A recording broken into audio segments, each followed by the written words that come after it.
Selamat malam Romo dan juga teman-teman. Kami dari kelompok untuk mengerjakan topik 3 yaitu Simple Multi Attribute Rating Technique. Sebelumnya kami ingin memperkenalkan diri. Dengan saya yaitu Filipus Aldino Arcelino, NIM 21531414. Saya Maximus Simanurang dengan NIM 2153141009. Saya Junedi Basinola dengan NIM 2153141129. Yang pertama yaitu Simple Multi Attribute Rating Technique atau SMART. Ini pengertiannya itu merupakan metode pengambilan keputusan yang melibatkan banyak kriteria atau multi atribut.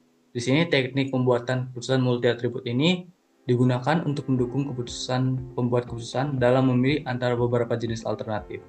Di sini setiap pembuat keputusan harus memilih sebuah alternatif yang sesuai dengan tujuan yang telah dirumuskan.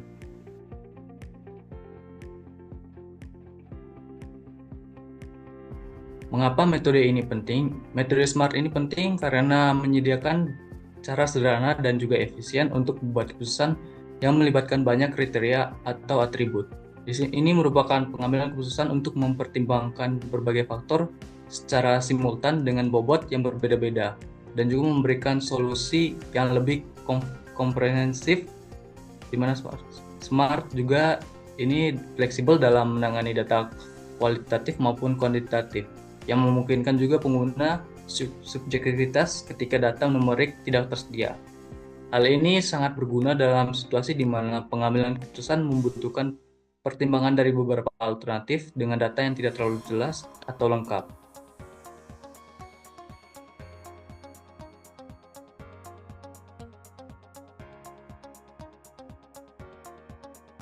Selanjutnya itu mengapa metode ini penting? Itu yang pertama dari keunggulan utamanya itu pertama sederhana, di mana proses perhitungan yang lebih mudah dibandingkan dengan metode lain seperti multi attribute utility theory atau yang disingkat MAUT yang lebih kompleks. Yang kedua yaitu fleksibel, di mana dapat menggunakan skala penilaian yang lebih kecil atau sebagian dari rentang skala jika perbedaan antara alternatif tidak signifikan. Yang ketiga yaitu robust, di mana keputusan diambil dengan SMART cenderung dapat diandalkan dan bisa mereplikasi hasil analisis yang lebih kompleks dengan tingkat keyakinan yang tinggi.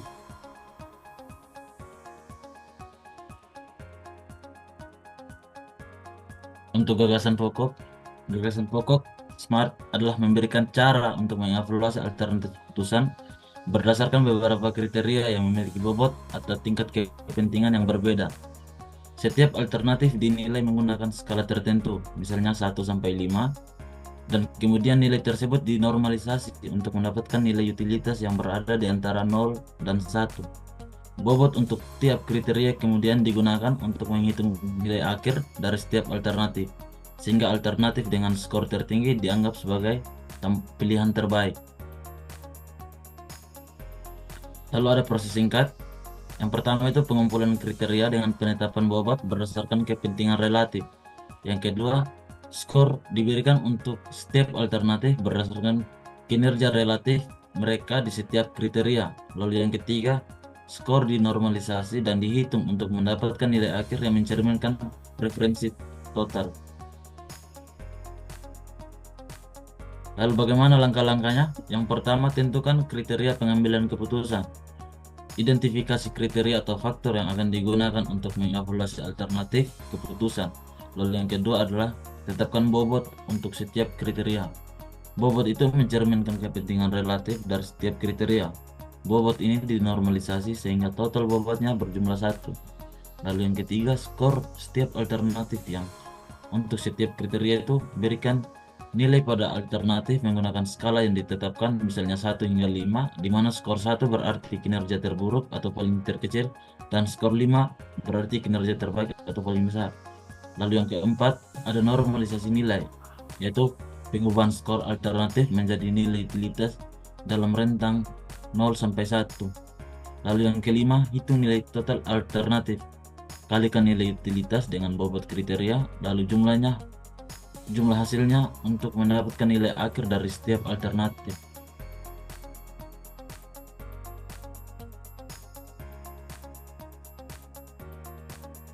Kita masuk ke contoh Konkretnya itu mengambil studi kasus tentang pemilihan laptop untuk pendidikan. Misalkan saya dihadapkan pada 3 pilihan laptop untuk digunakan dalam pendidikan. Kriteria yang digunakan adalah harga, kinerja atau performance, dan daya tahan baterai dengan bobot sebagai berikut. Harga diibaratkan bobot sama dengan 0,5 karena ini sangat penting dalam keputusan pembelian. Kinerja dengan bobot 0,3, kinerja yang cukup penting tetapi tidak sepenting harga, dan daya tahan baterai bobot 0,2, ini penting tetapi tidak sepenting harga dan kinerja. Masuk ke langkah yang pertama itu scoring tiap alternatif. Sini ada laptop A, B, dan C, masing-masing diberi skor.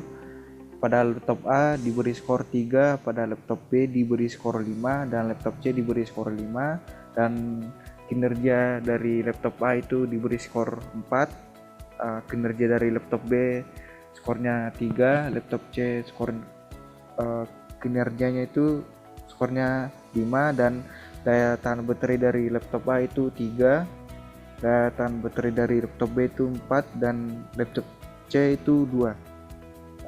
Ke langkah kedua itu normalisasi skor menggunakan rentang nilai 1 sama dengan 0, 2 sama dengan 0,25, 3 sama dengan 0,5, 4 sama dengan 0,75, dan 5 sama dengan 1,0. Di sini harga, kinerja, dan daya tahan baterai diubah menjadi harga dari laptop A itu menjadi 0,5, dan laptop B itu harganya 1,0, laptop C itu harganya 0,25, kinerjanya dari laptop A itu 0,75, laptop B 0,5, laptop C itu 1,0, dan daya tahan baterai dari laptop A itu 0,5, daya tahan baterai dari laptop B itu 0,75, laptop C daya tahan baterainya itu 0,25. Dan masuk ke langkah ketiga itu menghitung nilai tertimbang. Nilai utilitas dikalikan dengan bobot untuk masing-masing kriteria.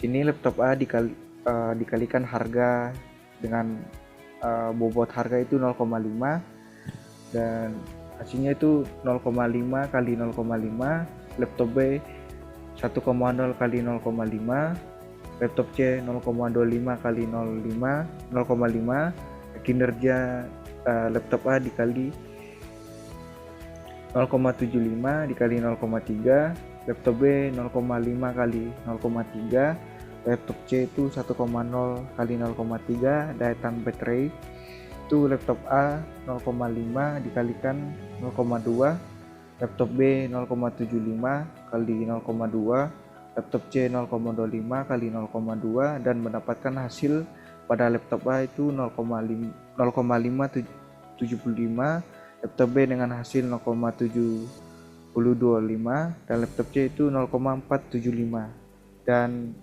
mendapatkan hasilnya laptop B dengan skor tertinggi itu 0,725 adalah pilihan terbaik berdasarkan metode SMART karena memenuhi kriteria harga dan daya tahan baterai dengan baik meskipun sedikit kalah dalam kinerja dibandingkan laptop C.